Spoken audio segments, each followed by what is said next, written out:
Welcome to the beautiful Charlotte area. I want to take a moment. I want to go over your inspection report, so stay with me. Okay, so all set. Let's take a look at your report. This is a typical report here. This is where your name and address information would be. Upper right-hand corner is the legend. Each one of these initials pertain to something. A is consistent with the age of the chimney. B, see comments below.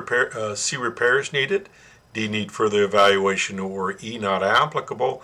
Placed into the boxes next to the parts of the chimney that can be easily identified in this diagram. And then, of course, we would put your comments right here below. All right, let's play the intro and get right into your personal report. So stay with me.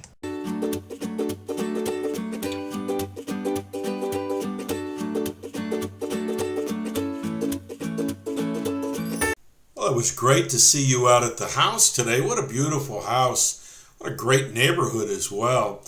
Let's take a look at the top of the chimney. Okay, so pretty typical. This was designed to have a furnace flue coming from the basement tying into this flue right here, but the flue's been concreted over. It was never used for that.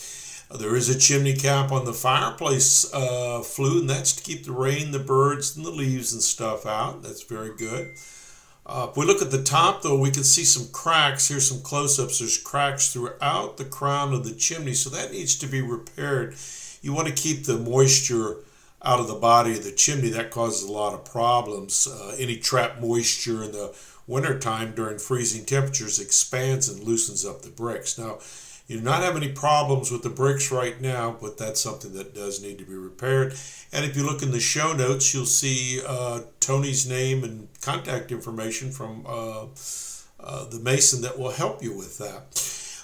Inside, it is an open fireplace with a working set of vent-free gas logs. They are manually operated, no remote.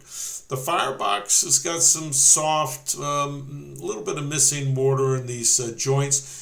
My recommendation here is to go ahead and use that fire block. It's a a 3M product. And you get it from Home Depot or Lowe's. And then you can use a high-temp Rust-Oleum flat black paint to paint the firebox look like brand new.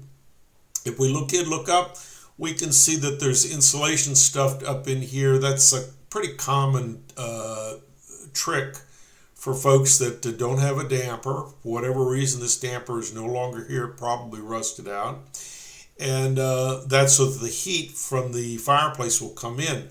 The only problem is the heat doesn't come horizontally, it goes vertically, and it overheat this surround from the mantle. And code requires a hood be placed there, and so you'll see in your show notes that I've included that. Let's take a quick look at that right here for you. Oops, I don't know how much you can see. This is not standing in the proper thing, but this gives you an idea what it looks like right there. So that's what's needed there to bring it up to code and for safety reasons. All of that's in your show notes. Smoke chamber flue system, look average to the age of the house. Not have any problems with that.